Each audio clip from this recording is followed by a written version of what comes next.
Здравейте, казвам се Георги Георгиев, член съм на Крива спица и от организаторите на 24-часовия маратон по планинско колоездене, в който се проведе на 11 и 12 септември в района на село Мътеница, Хисаря. Уникално за България състезание, 24 часа се кара колело, като има различни категории и възрастови групи в тях. 24 часов маратон по планинско колоездене за 15-та поредна година, вече традиционно състезание, уникално за България.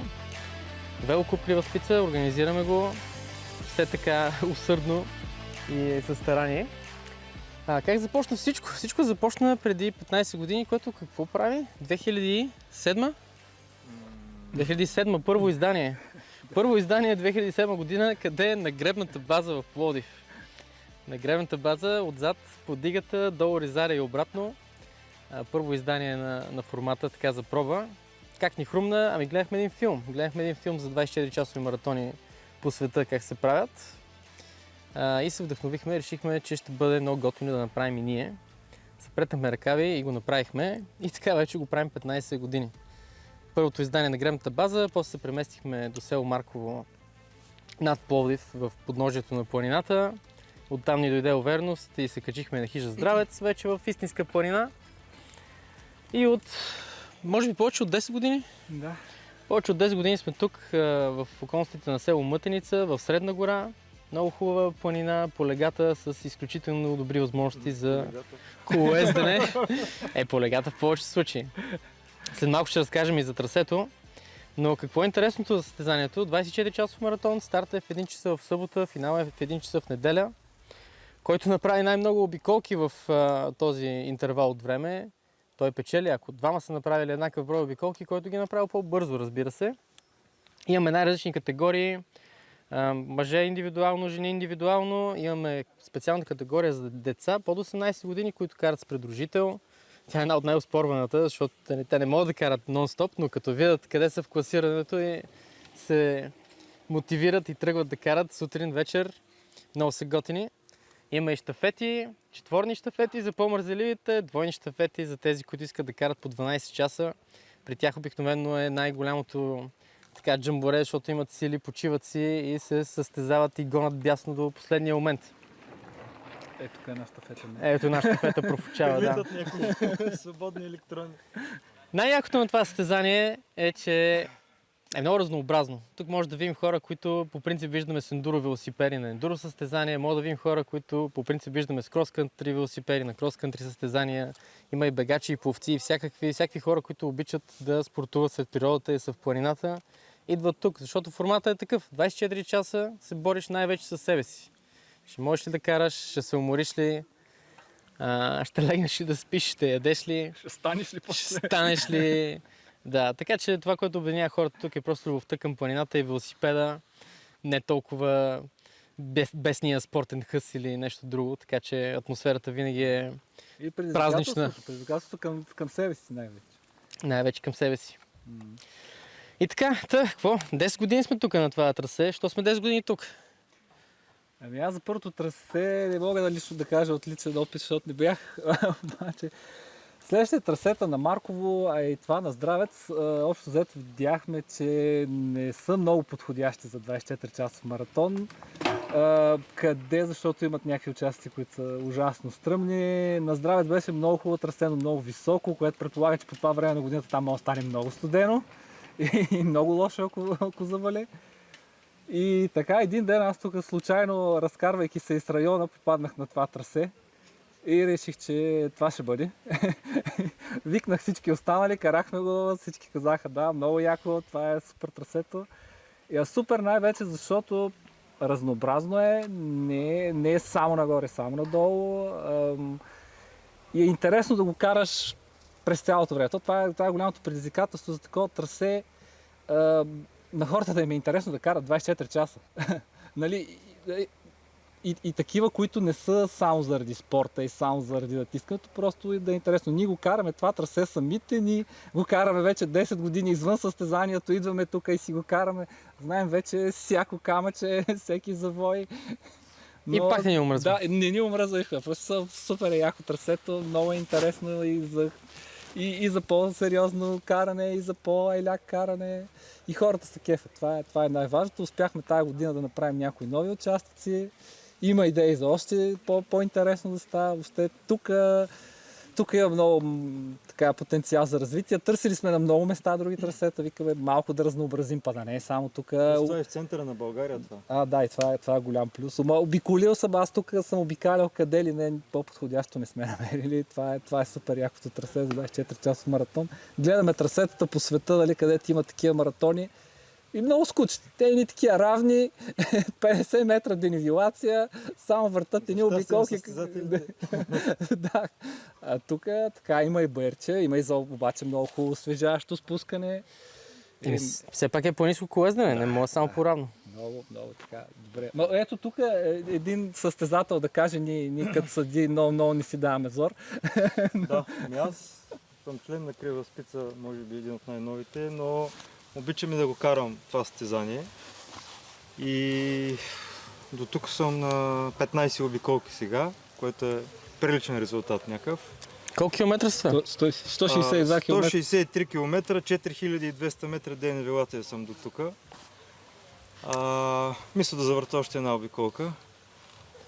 Трасето е много добро. Потвърждавам, трасето е много добро. Тази година положихме доста усилия за маркировката с ленти, които сложихме им светоотразителни елементи, които през нощта да могат да се виждат и да те водят реално, да не си даваш зор да търсиш пътя, да го виждаш. Трасето има си доста сериозни изкачвания, има много приятни спускания, има и едни серпентинки из гората, новите участъци особено. Приказвах с няколко състезатели, които засичихме по горна и долна контрола. Всички много им харесват новите участъци. Тая година имаме, може би, рекорден брой участници. Не може би, със сигурност. Около 150 души се записаха. Почва да отснява това трасе. Да, прави впечатление, че минали години сам през нощта си караш общо взето сам да те изпревари един на обиколка, двама максимум. Тая година постоянно прилитаха около мен някакви натегнати такива, нали, с някакви фарове като влакове преминават. Жорка, много бавно караш. Соло, те щафетите го отнасят. Аз съм трета възраст и по-бавничко я караме. Тия колелета и караме по-бавно. За щастие няма сериозно пострадали. Леко пострадали дал Господ. Аз лично се превъртях през кормилото веднъж. Наско правил 3 салта. Това е коронния номер. Идва някой на старта и вика: как се извъргалях! Но, пак казвам, за щастие без потрошени елементи по телата. Настроението е много добро. Имаме тази година нова измервателна система, благодарение на тия двама младежи. Работи безотказно. И е много подробна, забравя да кажеш. Да, е много подробна вече по категории, по такова, по онакова. По онлайн следене, всеки може да си види. Да, резултати на живо в реално време, всеки може да следи състезанието от комфорта на собствения си дом, ако не иска да дойде в планината да покара. Което се е голяма прецаквателя за него. Примерно, загрижена съпруга, кога ще се прибере мъже й. За да няма изненади, тя може да следи онлайн, кога пустия колездачи са, нали? И може да вижда дали кара или спи. Също така. Това е интересно, между другото, с измервателна система, защото винаги е било голямо предизвикателство. В началото беше просто един голям картон, на който пишехме едни хиксове с един маркер. Така с времето минахме на едни малки картончета, които всеки си носеше със себе си. Те се губеха, намокреха, късаха, разваляха, забравяха. После минахме на едни карти, дето трябваше да се цъкат и с тях проблеми. Тая година наистина много сериозен апгрейд със системата. Тестваме първа година тая новата система. Да кажем, че тестът мина на 99% според очакванията. Ще стане до година още по-добре. Добре, като се правихме да кажем за нощното каране. Никой не каза колко е яко. Реалното каране започва като залезе слънцето и като захладни леко, защото аз последните години, където съм участвал, винаги е такова времето. Като захладни леко, тогава вече става много добре, а нощното каране е едно уникално преживяване. Защото обзорът ти на видимост се скъсява доста до това, което ти показва фара, челника или там, каквото носиш. И има едни сенки, които създават различна перспектива на трасето. Чудиш се това какво беше, това какво беше. Както си познавал трасето на светло, изведнъж на тъмно се оказва нещо, все едно си на ново трасе, наново го опознаваш на тъмно. Много е яко. И тогава започва истинското състезание, Да. защото тогава започва да има значение уморен ли си, не си ли, Тогава спи ли ти почват се, не ли. изведнъж да окапват много хора и остават така. Или някой На реши, ще пенячите. каже, леко, ще легна за малко и то И повече не малкото, стане. и то малкото стане за Калдари 2-3 бири преди това и... Да, това е голямо. Но си има хора, които си карат нон-стоп. Максимум така 5-10 минутки, минава, хапва, продължава. Първите в солото, там до четвърти номер, пети номер са горе-долу така. Пада място. Много респект. Не мога да си го представя. Аз като съдия толкова не мога да се да даже буден. Тази година решихме да организираме за децата някакви Да. забавления. Не знам с какъв успех мина, защото почти не можах да видя. Но имаше и много деца. Толкова деца също не е имало имаше никога. много деца наистина. Организирахме доста по-добре района с табелки за паркинг, така. Добре, че го направихме, че много Нали? народ дойде. Абе, що му най-лева да среща чешмата? Много нови хора, защото друга година, ние този маратон много време го карахме с един такъв познат кръг хора. Всяка година горе-долу едни и същи хора идват, да има 2-3-5 нови. Тази година Да, не ще знам. знаеш и кой на кое място. Да, Не е така. имам чувство, че тази година може би 20% са нови хора. Повече. Даже повече. Ами да, там на което нашата е- ливада, само аз съм... Да. Дърто куче. Да, всички други, те са около, може би 10 души са нови. Което е много радостно. Кефим са. Нека да идват повече хора да видят колко е забавно. Реално този маратон не е задължително да се отрепиш от каране. Може да скараш една обиколка. Хепанинг, ивент. Да. Добре, момчета, аз мисля хора карам. Ами... И аз мисля, че... Да, тече времето. Айде. Чао! Аз ще влезат на среща.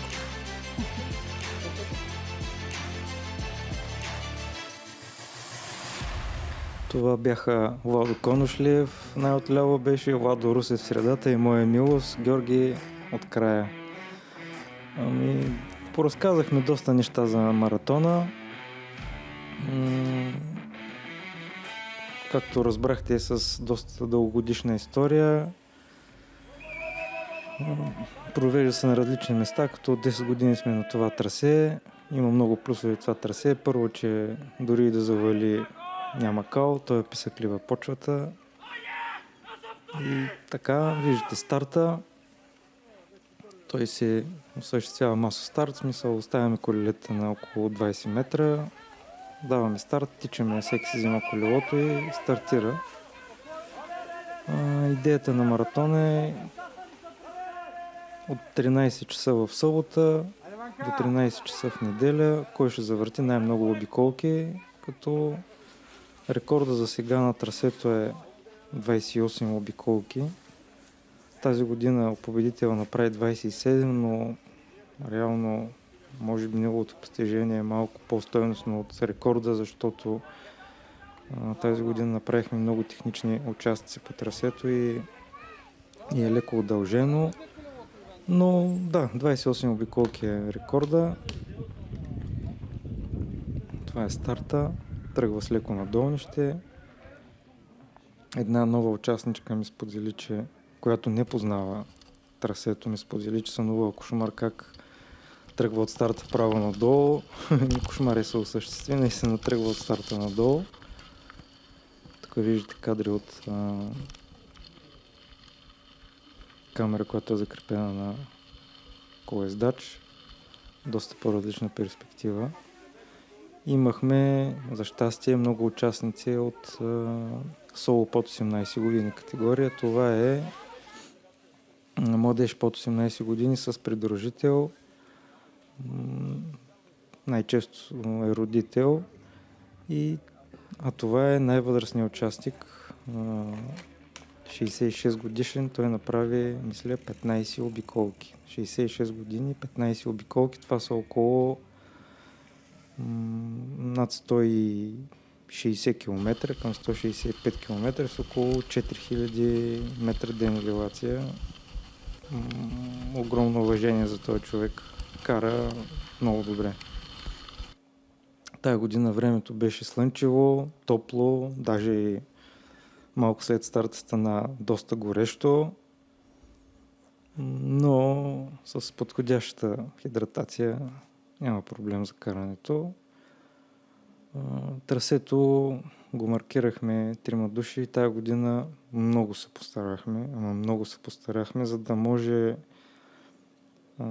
фокусът ти да не е да търсиш маркировка, фокусът да е на всеки един колоездач да е карането и маркировката да е интуитивна и като вдигнеш поглед да виждаш на къде трябва да караш. Имахме доста силно дамско присъствие за радост, което да красат и трасето и като цяло състезанието дамите. Задължително, виждате всички колоездачи с каска, това не е едно от задължителните изисквания. Каската на главата е задължителна по време на движение с колелото. Общо взето това е победител, между другото. Общо взето маратона е едно, пак казвам, уникално събитие, защото се борят най-много направени обиколки. Тоест не е задължително който и да е участник, било соло, било щафета, било отбор, да е постоянно по трасето. Тоест взимаш се почивка, когато е необходимо, излизаш на трасето, когато се чувстваш готов, отново излизаш, когато се чувстваш готов. Както виждаш, има колегиалност, когато усетиш, че някой е по-бърз от тебе, просто отбиваш леко, за да мине, било нагоре, било надолу, пропускаш го.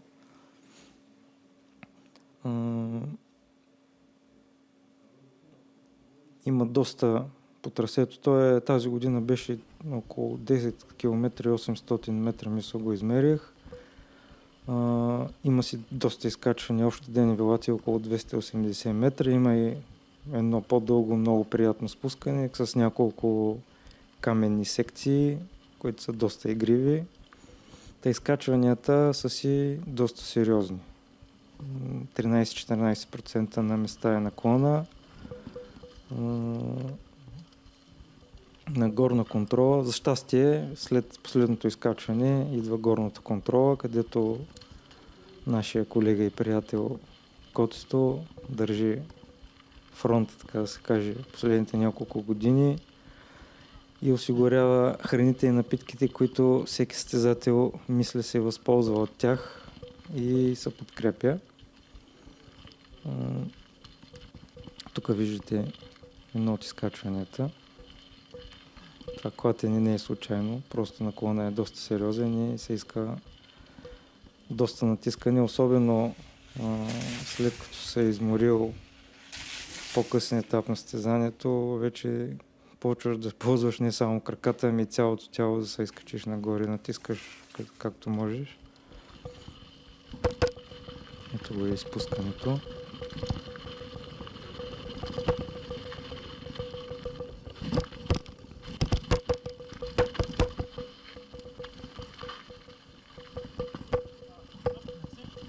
Сега ще видите точно как се случва изпреварването. Просто който е отзад казва ляво или дясно, което означава на колоездачен език, че казвайки ляво, ти ще изпревариш от ляво, т.е. предния изпреварения трябва да застане на място и да изчака просто който му е казал откъде да мине. Тук сега след малко има един завой наляво, се минава през едно дере. Да, после едно леко качване се през една скала се прескача. Ето тук друга част от трасето. Това е накрая вече, се минаваш през едно езерце, тук има отстрани, водата се изтича и там трябва да направиш леко скок, за да можеш да не паднеш във водата точно. Към края на трасето е.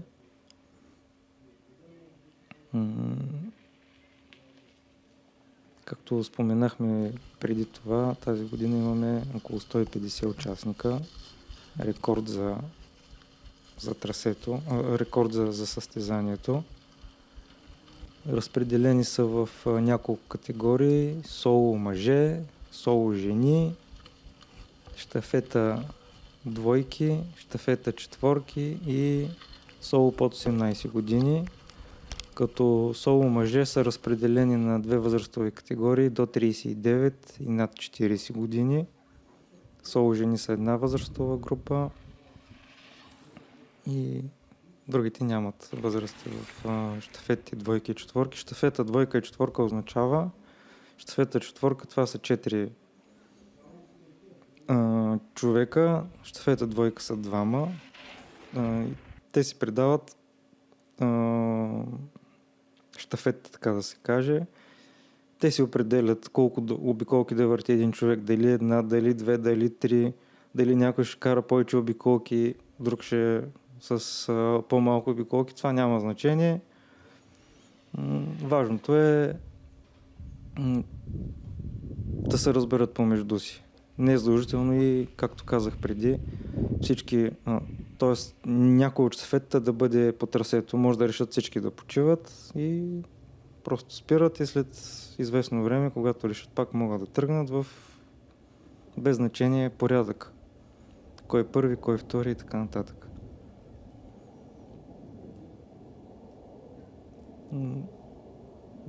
Доста видеовелосипеди се ползват, забелязах по време на състезанието.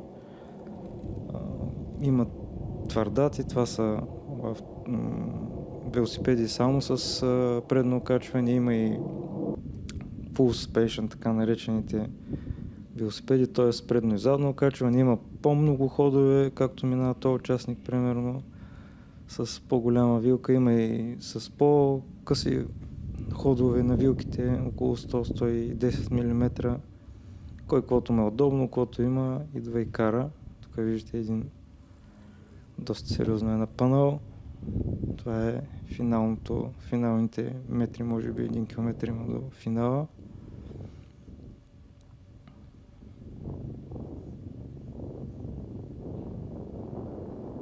Това съм аз. Не знам, може би на втория ден вече.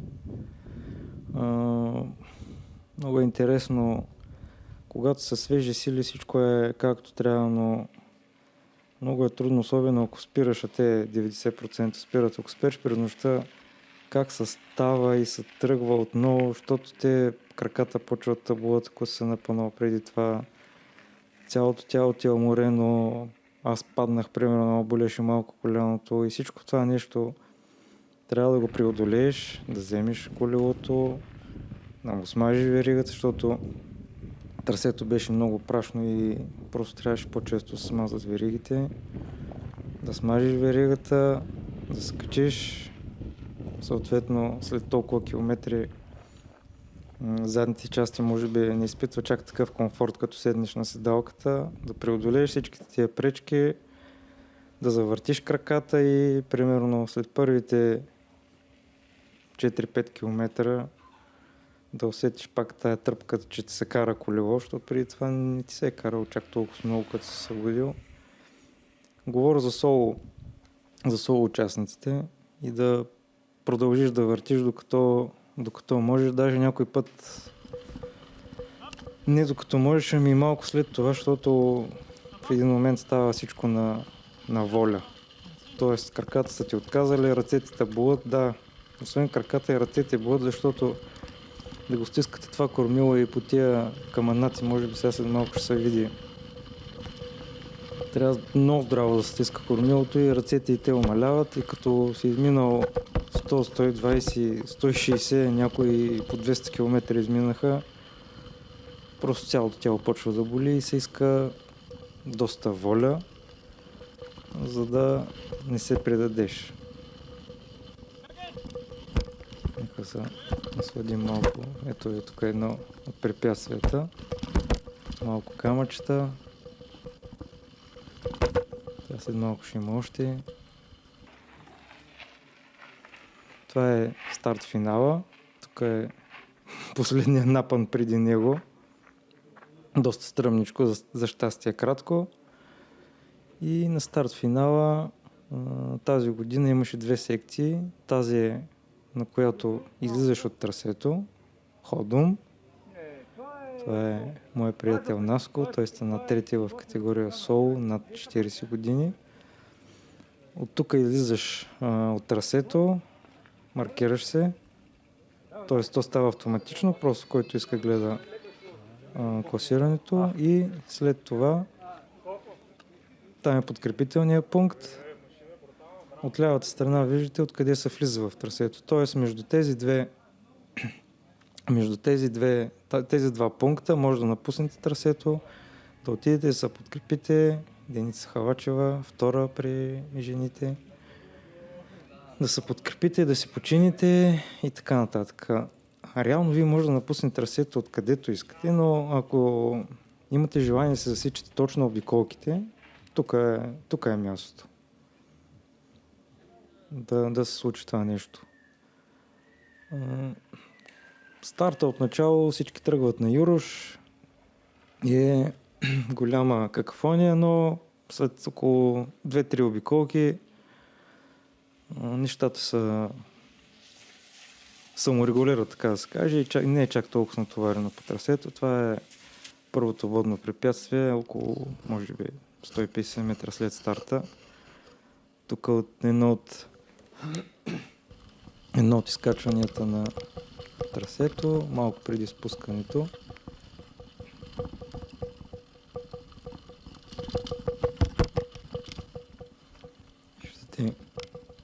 Това е един от новите участъци в гората.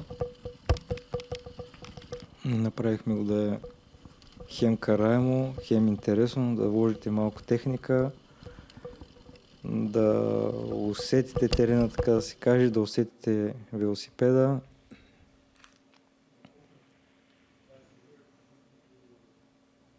Тук някои участници, кой е по-изморен, кой е по-свеж, карат. Първите 1-2 обиколки, когато са повече хора по трасето, има и закачки, има и смях. След това, като настъпва умората леко по леко, тия неща малко по малко отиват на заден план, всеки се съсредоточава върху това, което прави, върху карането. А тук има едно водно препятствие от лявата страна. Да. Всеки се съсредоточава върху карането. Понеже с настъпването на умората някой път от адреналин или от нещо друго ти идват и настроението. Това е победителят тази годишния. Идват и настроението и някакси игнорираш, че тялото ти е уморено, особено след нощното каране или по време на нощното каране. И тогава стават, поне по мое наблюдение, грешките, защото някакси мозъкът ти се съживява в някакъв момент, но тялото вече е уморено и когато се получи този дисбаланс, почваш да правиш грешки. Аз лично така паднах и аз не разбрах защо минах през едно място, което нямаше никакъв смисъл да минавам оттам и гумата ми оправя в един камък и аз се прехвърлих през корми от така наречената човка. И за щастие, както споменахме и преди в интервюто, тая година нямаше сериозни наранявания, имаше падания, нали, но без кой знае какви последствия и за колелетата, и за участниците.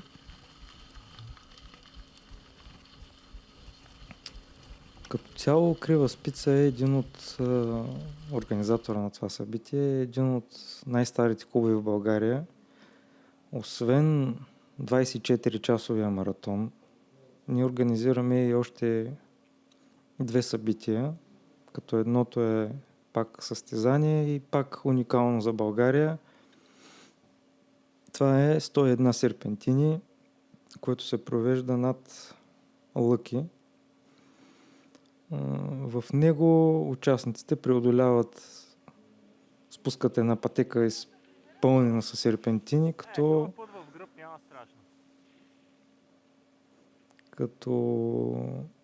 целта е да преодолеете трасето с най-малко наказателни точки за най-малко време. Много интересно събитие. Струва се да дойдете, ако не да участвате, защото се изискват доста умения, за да ги изпуснете тези серпентини. Може и да гледате, ако искате, може да станете и наблюдател там или маршал, който записва грешките на участниците. Другото събитие, което организираме, също за 15 пореден път се проведе тази година. Това е перпендикулярна вселена. Може би най-популярното масово многодневно събитие свързано с планинското колоездене. Тая година 100 места свършиха за 35 минути и 40 секунди. Просто огромен интерес. Събитието представлява, пак да кажа, казва се перпендикуларна вселена. Провежда се обикновено края на юни до края на юли, в този диапазон от време. И обикновено караме в Родопите. 5 дни обикаляме с колелета по даден маршрут, като спим на палатки, багажа се транспортира с камион между лагерите, всеки си носи ежедневни неща на фараница, ако иска може и да не носи. Събират се хора от цяла България, така да се каже, байкърската общност там се събира, вечер палим огньове, хапване, пиване, кой който иска, приказки, веселби, китари, песни, кой който ме на душата. Много добро събитие, но напоследък много бързо взеха да свършват местата и трябва да мислим някакви варианти за по-нататъка. Тук вече виждаме, да се върнем пак на маратона, виждаме част от вечерните обиколки на състезателите с фарове. Задължително е нощното оборудване. Значи, да се върна малко преди. По време на регистрацията имаме и техническа проверка на велосипеда, като се изисква на велосипеда на тази проверка да има поне 2 светлини, предни и една отзад, без да мига, на постоянно да свети. 2 светлини значи дали 2 фара, дали фар и челник, дали някакъв... Да, то няма други варианти общо взето, но това е дали фар и челник, дали 2 фара. Идеята е, ако едната светлина внезапно угасне или падне или нещо се случи, да може да ви остане една, която да не изгубите пътя, т.е. да не паднете от липса на светлина. Това не е изискването, да има 2 светлини предни и една отзад, която да не мига, да не дразни погледа на този, който идва отзад. Виждате някои от децата по трасето. Фарови варианти има много на пазара, така че изборът е голям.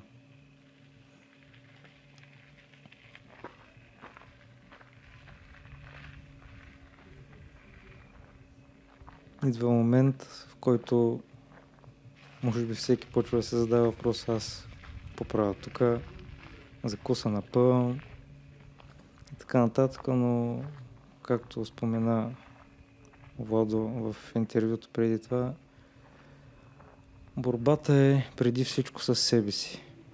Значи, според мен има може би 15-20% от участници се борят за някакви места на подиум или така нататък. Всички други, аз поне за себе си мога да кажа, че се сравнявам с годините преди това и гледам да надграждам, ако мога, ако не, когато стане, но в крайна сметка да си дава всичко от себе си, да достигнеш някакъв лимит, дори да го прекрачиш, за да може да е по-интересно и да се развиваме, да надграждаме. И като спортна форма, и като ментална форма, за това, че сме проявили воля, въпреки отказа на тялото да продължим. Тук виждате нощните Карачи с старт-финала пункта. Този състезател изобщо не почива. Той излиза от обиколката, минава през старт-финала без да отива да почива и направо продължава по трасето. Интересното е, че примерно когато ходите един ритъм, не ви се спира. Дори за нещо много дребно не ви се спира, защото всяко едно спиране отклонява вниманието, разваля ритъма, който сте хванали на каране и после много трудно, особено при настъпила умора, много трудно се хваща пак същия ритъм и същото настроение, ако мога така да кажа, защото като се отклоните за малко да хапнете нещо или да пинете нещо или да се поприказвате с някой или дори да почините, като станете краката вече са изтинали, булат, докато започваме с изкачване. Нагоре става една мъка, пулса се ви е паднал, докато вдигнете пак пулса, пак се чудите на кой свят се намирате, особено през нощта е едно тъмно, едно не толкова предразполагащо време за каране, но в крайна сметка с всичко може да се справим, щом имаме желание да продължим. Тук е един от огньовете, на които освен за топлене служи за приготвяне на някоя друга мръвка или кой кот носи.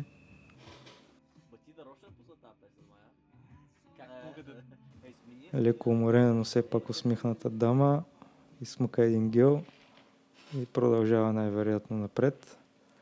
Това са утринни кадри, когато ти е леко писнало от нощното каране и идва зората и отново ти идва настроението и отново виждаш повече отколкото през нощта.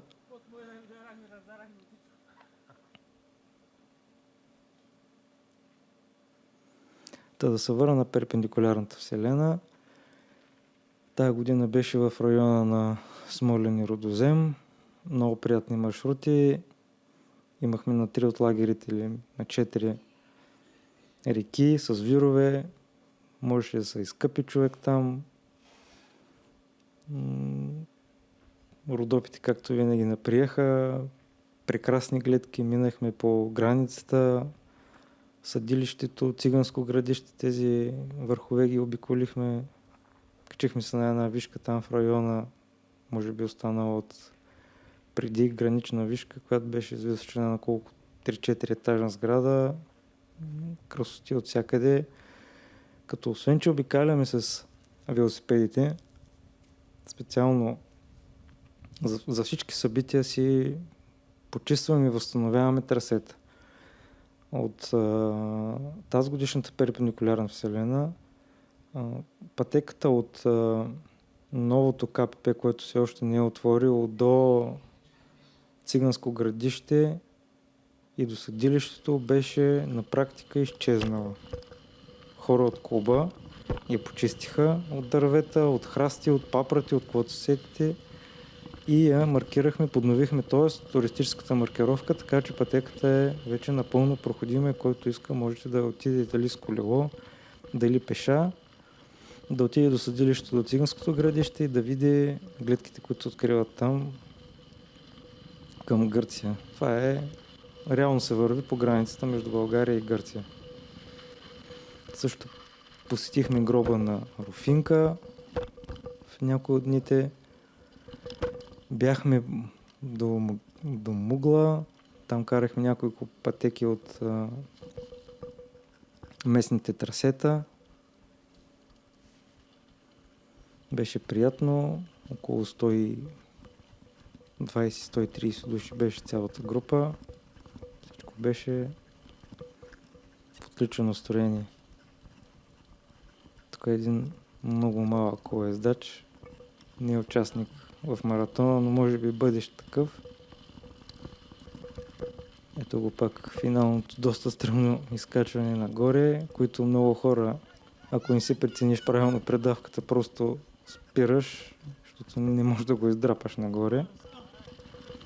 Интересното е, че много хора идват от петък вечерта, за да могат да запазят места тук малко вляво, преди това вляво, където видяхте има доста палатки, да могат да запазят място там, за да може подкрепителните им пунктове от близки хора или дори да не са близки, ако са сами, да са наблизо и да могат да минат, да хапнат нещо, да пинат набързо или да вземат и да продължават.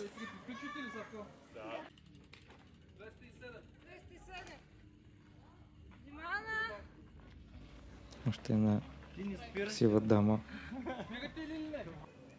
от участничките. Задължително е да се слиза на пунктовете, които отчитат преминаването, да се слиза с цел да е по-безопасно.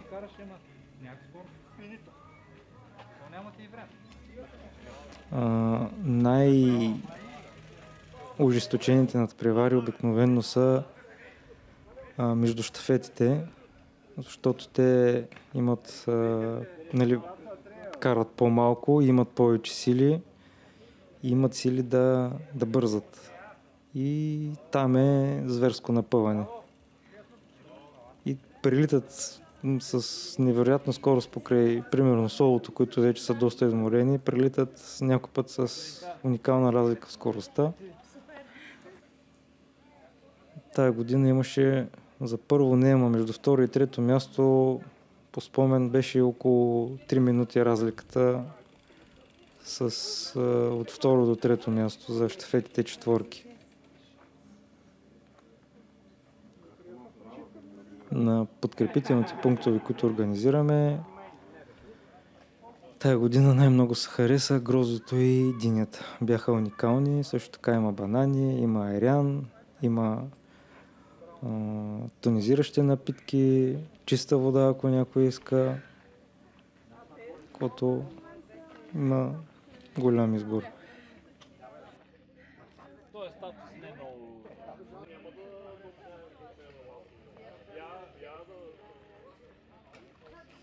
Един по един пристигат състезатели, кой е уморен, кой е разглобен, кой е раздробен.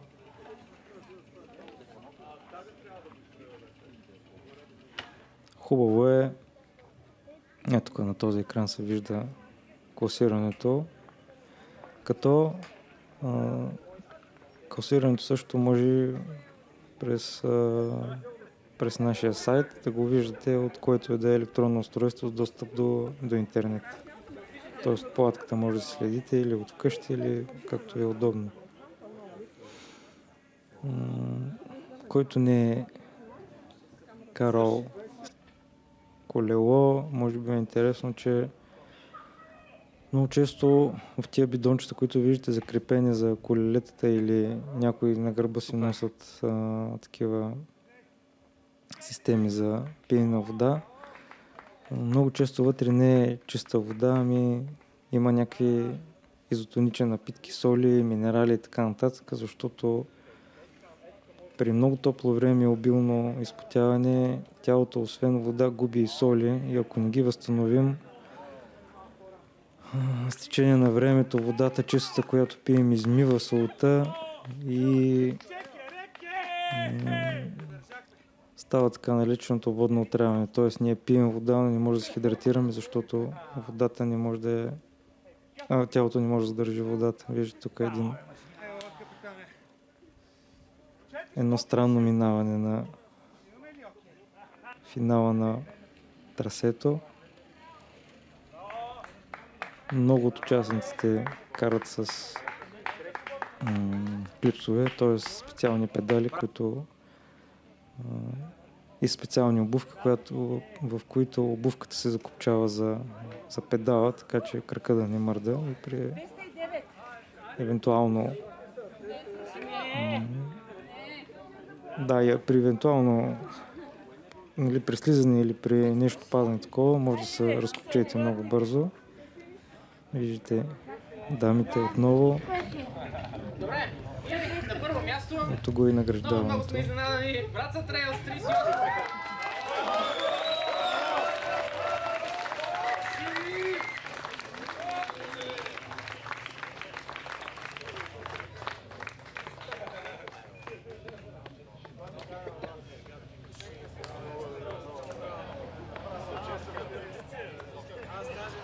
Това са щафети четворки при мъжете. На Враца Трейлс доста добре се представиха. Най-бърза обиколка. Доста рекорди в състезанието принадлежат на тях.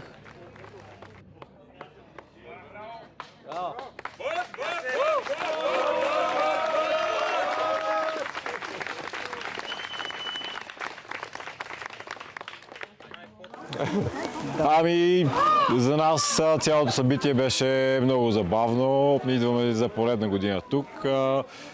Държа да подчертая, че ние не сме състезатели, които се състезаваме да тренираме по тренировъчни програми. Правим го за удоволствието от спорта. Имахме си голям лагер с музика, хапване, пиване, който докато чакахме да дойде ред за всеки човек за обиколката се забавлявахме. На трасето също се забавлявахме. То беше прекрасно, много разнообразно, както и от терен, така и от към наклон. Имаше прекрасни пътечки и нагоре, и надолу. Шеметно спускане, последващо от шемето изкачване, което изпира дъха и така беше прекрасно. И на първо място, категория двойни щафети с смазваща предина от 5 обиколки пред тия момчета, 28 обиколки, Вело Сайнърс.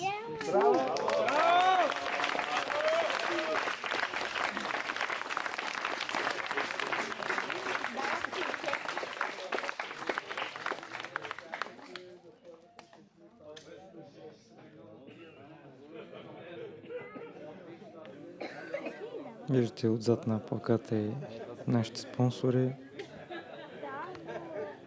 Някои от тях са постоянни. Тая година имахме и доста нови. Тази година за първ път карахме неофициално, само да видим какво марката.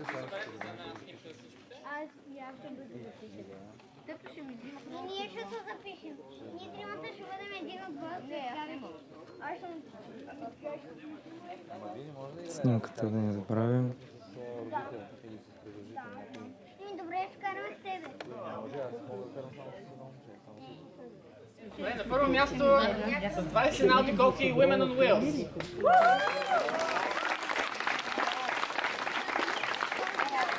Дамските щафети.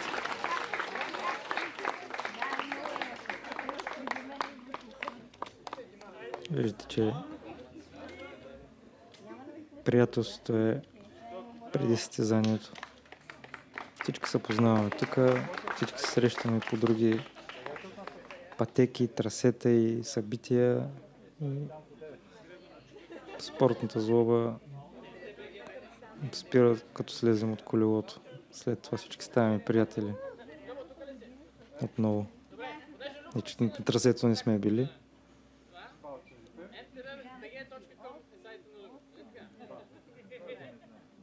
Който не познава Любо, MTV.BG е първия сайт за пътешки колесия в България от 2000 коя година?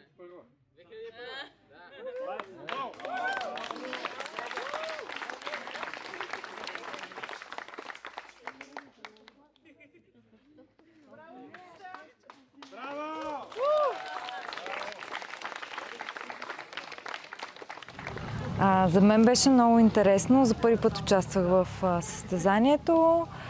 Най-трудната част беше нощното каране, тъй като е по-трудно да се държиш буден за такъв по-дълъг период от време през нощта. Организацията беше на супер високо ниво според мен. Трасето беше маркирано страхотно, беше супер интересно. И дава много голям плюс, когато си го карал и да правиш една и съща обиколка. Просто е супер като концепция, като идея. За първи път участвам в такъв тип състезание. Много ми хареса. Мисля, че отново ще се включа. Аз за четвърти път го карам в състезанието в различни конфигурации. Всеки път е страхотно. Крива спица правят страхотна работа в организацията и на това състезание, както и на доста други мероприятия. Не знам какво им коства, като си имам предвид, че го правят безвъзмезно. Но се справят страхотно и всяка година е много готино тук. Събираме се много хора и някакси едно общество се развива, което може би е нещо, което най-много ми харесва. 10 обиколки, само Само че с 1 час и 33 минути по-бързо. Евелин Алварадо.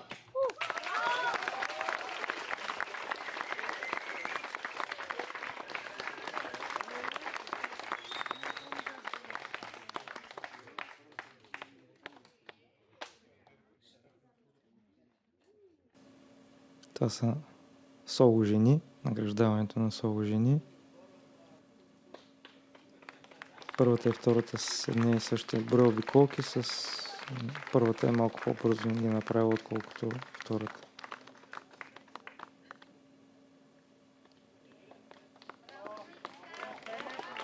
Добре, какво най-много ми хареса в състезанието?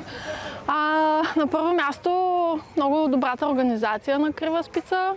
След това трасето, перфектната маркировка, която бяха направили.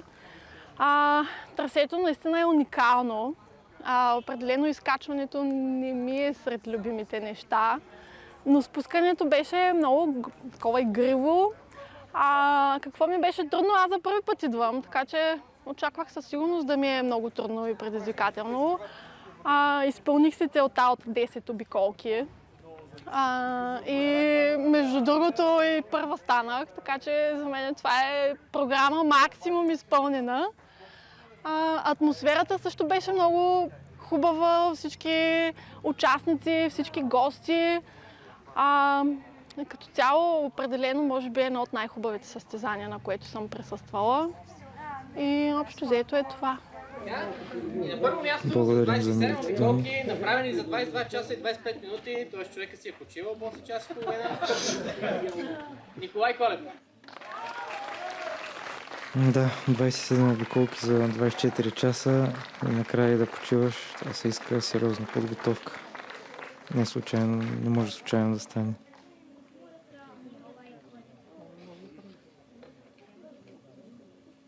Браво на всички участници за куража и за желанието. Един голям багажник за награда. Всеки получи грамота за участие.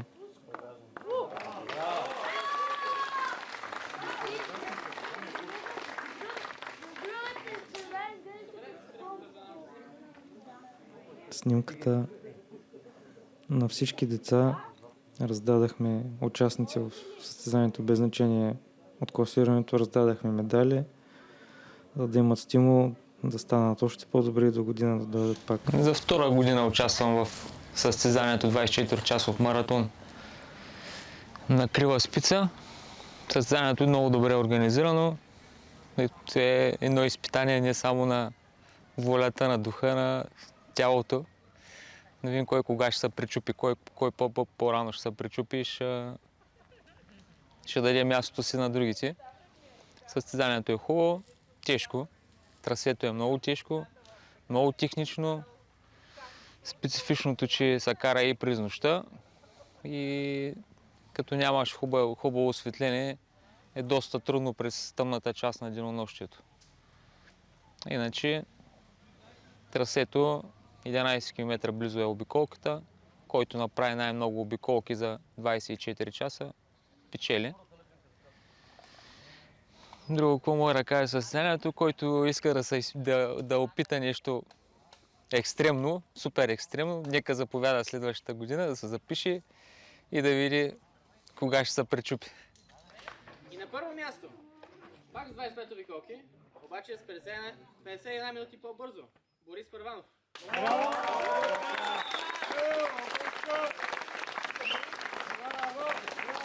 Това е за над 40 години, първия, втория и третия.